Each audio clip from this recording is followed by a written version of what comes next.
लोग महलों में रहकर तय नहीं कर सकते कि इस देश का लोकतंत्र या कहीं का भी लोकतंत्र उनके हिसाब से चलेगा। उखाड़ के फेंक दिए जाएंगे ऐसे लोग। सरकार की परेशानी ये है कि आंदोलन खत्म क्यों नहीं होता है। ये आंदोलन इसलिए खत्म नहीं होगा कि ये आंदोलन दिल से निकला हुआ आंदोलन है। मैं बार बार कह रहा हूँ कि डेमोक्रेसी जो है ना, वो एक सरकार नहीं है। पहली बार संपूर्ण क्रांति के बाद इतने बड़े पैमाने पर इतना लंबा आंदोलन संगठित तरीके से चला है, तो लाखों लोग जुनूनी हो गए हैं। उनको उनका हक तो देना पड़ेगा। आप दबा कर नहीं चल सकते कि हम आपको नहीं मानेंगे, हम आपको नहीं सुनेंगे, हम आपको नहीं जानते, हम आपको देशद्रोही कर देंगे। आप हैं कौन देशद्रोही करने वाले? यूनिवर्सिटी को भी खत्म करना है, कॉलेज को भी खत्म करना है, हॉस्पिटल को भी खत्म करना है, सरकारी यातायात को भी खत्म करना है। ये सब चीजें खत्म की जानी है। आपराधिक चीजों को जस्टिफाई करने के लिए इस देश के टेलीविजन चैनल चलाए जाते हैं। ये बात अब ढकी छुपी नहीं रहेगी। सरकारें आती जाती रही हैं, लोकतंत्र यही है, यही रहेगा। आपने सुना होगा कि बजट में मोदी जी ने कहा कि हमको सब बेच देना है। सड़कों पर उतरे हुए लोग तय करेंगे कि हमको कैसा लोकतंत्र चाहिए। महलों में रहने वाले लोग नहीं तय करेंगे। ये 1947 में हमने छोड़ दिया था। नमस्कार, TNN इंडिया आप देख रहे हैं। मैं आपके साथ विकास सिंह बौद्ध। इस वक्त हमारे साथ सीनियर जर्नलिस्ट नवीन कुमार सर मौजूद हैं। आप लोगों को बताने की ज़रूरत नहीं है, नामी चेहरा है, सभी लोग जानते हैं उनको। सर स्वागत है आपका सर TNN इंडिया। शुक्रिया सर। आप लगातार किसान आंदोलन को दिखा रहे हैं, कवरेज कर रहे हैं। आपको क्या लगता है सर, ये आंदोलन कितना विशाल हो गया है सर? नहीं, विशाल तो पूरे देश में ये आंदोलन चल रहा है। ये तो ये आंदोलन दरअसल ना प्रोटेस्ट की लेबोरेटरी बन गई है, प्रयोगशाला। ओके। इसमें किसान का नहीं, डेमोक्रेसी का पेशेंस टेस्ट किया जा रहा है, उसके धैर्य की परीक्षा ली जा रही है। और देखते हैं ये परीक्षा कब तक चलती है। इस आंदोलन के साथ इतनी सारी उम्मीदें जुड़ गई हैं ना कि यहाँ से वापस लौटना इतनी आसानी से मुमकिन नहीं है जितनी आसानी से सरकार समझ रही है। नहीं, ये तो बहुत जनरलाइजेशन है। इस देश में रहने वाला कोई भी व्यक्ति, वो चाहे कोई भी हो, वो गद्दार नहीं हो सकता। सवाल है कि क्या सरकार की खिलाफत गद्दारी है? सरकार देश नहीं है, सरकार लोकतंत्र नहीं है। सरकार 5 साल के लिए चुनी हुई एक व्यवस्था, इससे ज़्यादा उसकी कोई अहमियत नहीं है। तो इस देश के लोग गद्दार हैं, ये कहना और ये मानना और इस भ्रम को फैलाना, ये बहुत बड़ी इस डेमोक्रेसी की विद्रूपता है। इसको एक्सेप्ट नहीं किया जा सकता। बिल्कुल सर। आज रमाबाई जी को पता चला था कि बाबा साहब जो है किस तरह से विदेश में जी रहे हैं, कर रहे हैं। उन्होंने, उनके 4 बच्चे भी नहीं रहे, उन्होंने कैसे ही करके बाबा साहब को पैसे भेजे ताकि वो पढ़ाई कर सकें। तो आपको क्या लगता है कि आज के लोकतंत्र में लोगों का शिक्षित होना कितना ज़रूरी है? उसी पर तो चोट है। यह किसान आंदोलन केवल किसानों का आंदोलन थोड़ी है। ये तो चोट है कि इस देश के जो गरीब हैं, इस देश के जो दलित हैं, इस देश के जो आदिवासी हैं, पिछड़े हैं, मुसलमान हैं, ये सब लोग मिलकर अपना अधिकार ना मांगने लगे। इसलिए खाली खेती नहीं खत्म करना है मेरे भाई, यूनिवर्सिटी को भी खत्म करना है, कॉलेज को भी खत्म करना है, हॉस्पिटल को भी खत्म करना है, सरकारी यातायात को भी खत्म करना है। ये सब चीज़ें खत्म की जानी है।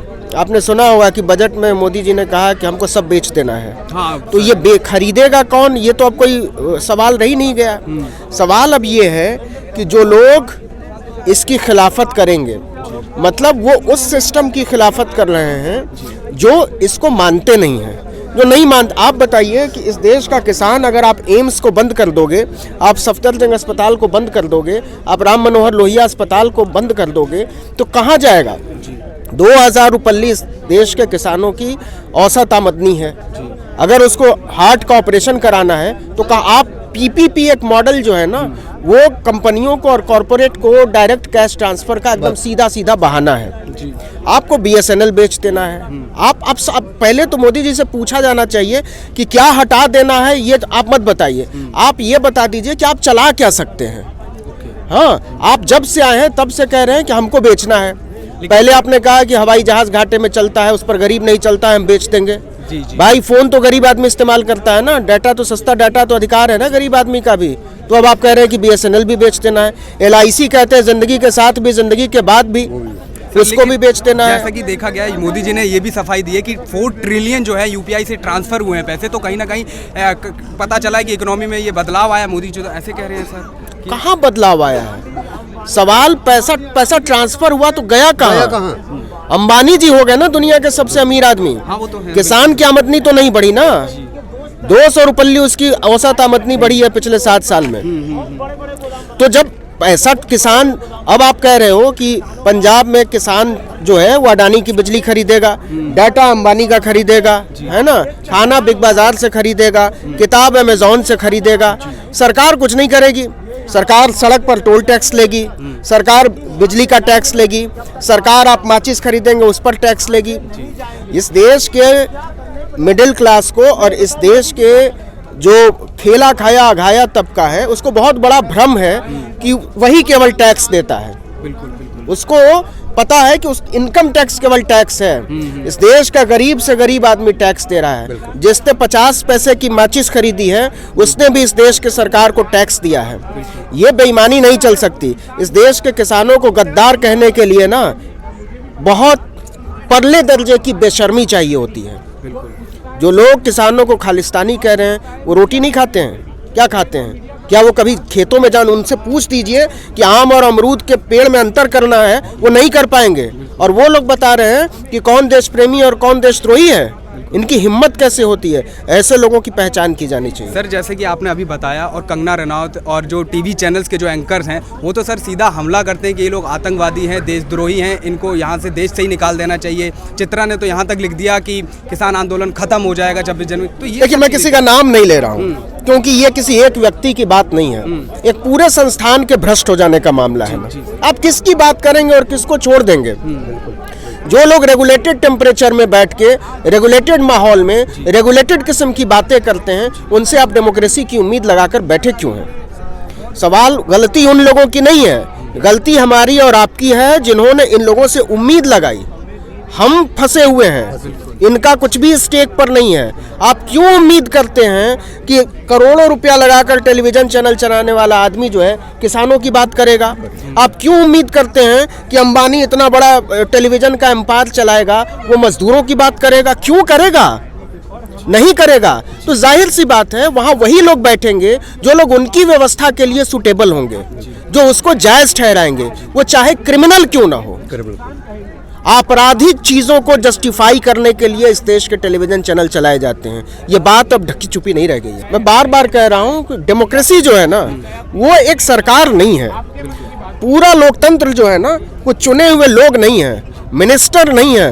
लोकतंत्र ये यहाँ जो खड़े हैं ना ये लोग हैं। लोकतंत्र इस सड़क के पीछे के मोहल्ले में जो लोग घरों में बैठे हुए हैं ना वो लोग हैं। लोकतंत्र सड़कों से चलता है और सड़कों से उसका निर्माण होता है। सड़कों पर उतरे हुए लोग तय करेंगे कि हमको कैसा लोकतंत्र चाहिए।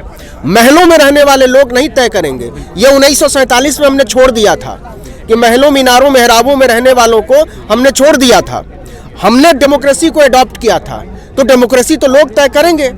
लोग महलों में रहकर तय नहीं कर सकते कि इस देश का लोकतंत्र या कहीं का भी लोकतंत्र उनके हिसाब से चलेगा। उखाड़ के फेंक दिए जाएंगे ऐसे लोग। बिल्कुल। तो सर कहीं ना कहीं आप इतने दिनों से कवर कर रहे हैं सर, आपको क्या दिखा किसान आंदोलन में कि ये आंदोलन एक अलग आंदोलन है? नहीं, देखिए ये बात सच है कि पहली बार संपूर्ण क्रांति के बाद इतने बड़े पैमाने पर इतना लंबा आंदोलन संगठित तरीके से चला है। अगर 26 जनवरी के छिटपुट वारदात को छोड़ दीजिए तो ये पूरी तरीके से एक शांतिपूर्ण आंदोलन है। और पुलिस ने शुरू से लेकर अभी तक 26 नवंबर से लेकर और अभी तक इसको बर्बरता से ख़त्म करने की, दबाने की कोशिश की है। कभी आपने सड़क खोद दी, कभी आपने वाटर कैनन चलाया, कभी आपने आंसू गैस के गोले छोड़े, कभी सड़कें खोद डाली, ये सब किया है। सरकार की परेशानी ये है कि आंदोलन ख़त्म क्यों नहीं होता है। ये आंदोलन इसलिए ख़त्म नहीं होगा कि ये आंदोलन दिल से निकला हुआ आंदोलन है। ये प्रायोजित आंदोलन नहीं है, ये भाड़े के लोग नहीं हैं। ये अपना अस्तित्व बचाने के लिए यहाँ पर आए हैं। तो जब बात अस्तित्व पर आ जाती है ना तो वैसा आदमी जुनूनी हो जाता है। तो लाखों लोग जुनूनी हो गए हैं, उनको उनका हक तो देना पड़ेगा।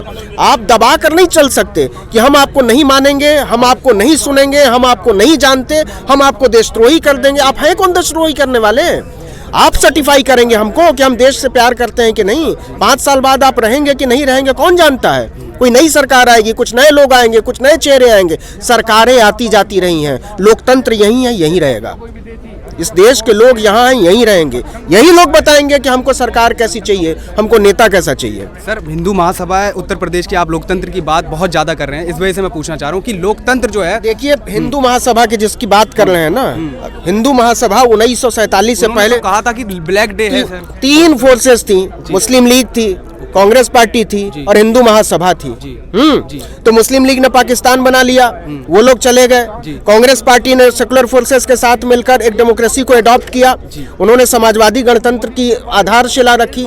हिंदू महासभा तो न 3 में न 13 में, वो इतने पावरफुल होते तो सत्ता में ना आए होते।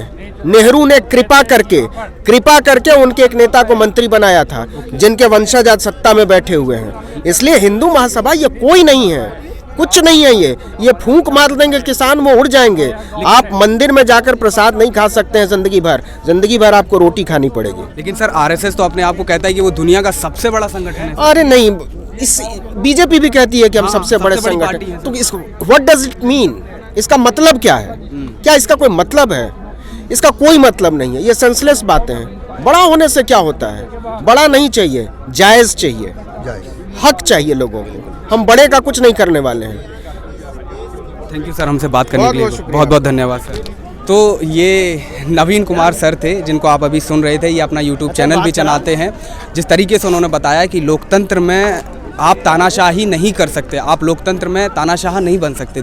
हमारा लोकतंत्र दुनिया का सबसे बड़ा लोकतंत्र है, तो हमें उसको सहेज के रखना है, हमें उसको फल फूलते देखना चाहिए, हमें उसको बेहतर करते देखना चाहिए। क्योंकि बाबा साहब ने कहा था कि 21वीं सदी में ये सब हमको देखने को मिलेगा, एक तानाशाह आएगा। ये बाबा साहब की बात है, मेरी बातें नहीं है, जिन्होंने संविधान लिखा है। लेकिन हम उससे कैसे निपटते हैं, ये हमारे ऊपर है कि हम उससे कैसे निपटते हैं। जिस तरह से किसान आंदोलन एक उम्मीद बन के खड़ा हुआ है और सरकार से लगातार जो है प्रयास कर रहा है कि बात की जाए, और उम्मीद में यहाँ पर किसान बैठे हुए हैं। तो लोकतंत्र की यही एक अच्छी चीज़ है कि सभी को उम्मीद मिलती है और सभी को जो है हक दिए जा सकते हैं, हक दिए जाते हैं कि वो अपनी आवाज़ उठा सकें। आप इस वीडियो को आप देख रहे थे TNN इंडिया पर। अगर अभी तक आपने हमारे यूट्यूब चैनल को सब्सक्राइब नहीं किया है तो जल्द से जल्द सब्सक्राइब कर लो, ताकि सारी न्यूज़ अपडेट्स आप तक पहुँच सकें और किसान आंदोलन से रिलेटेड और भी रिलेटेड जो खबरें हैं वो हम आप तक पहुँचा सकें। क्योंकि TNN इंडिया सत्ता के दबाव में दबा दी गई हर खबर को उजागर करता है और निडर और निष्पक्ष पत्रकारिता के लिए हमें फॉलो करें। धन्यवाद। चैनल को लाइक, शेयर एंड सब्सक्राइब करें और बेल आइकन दबाना ना भूलें।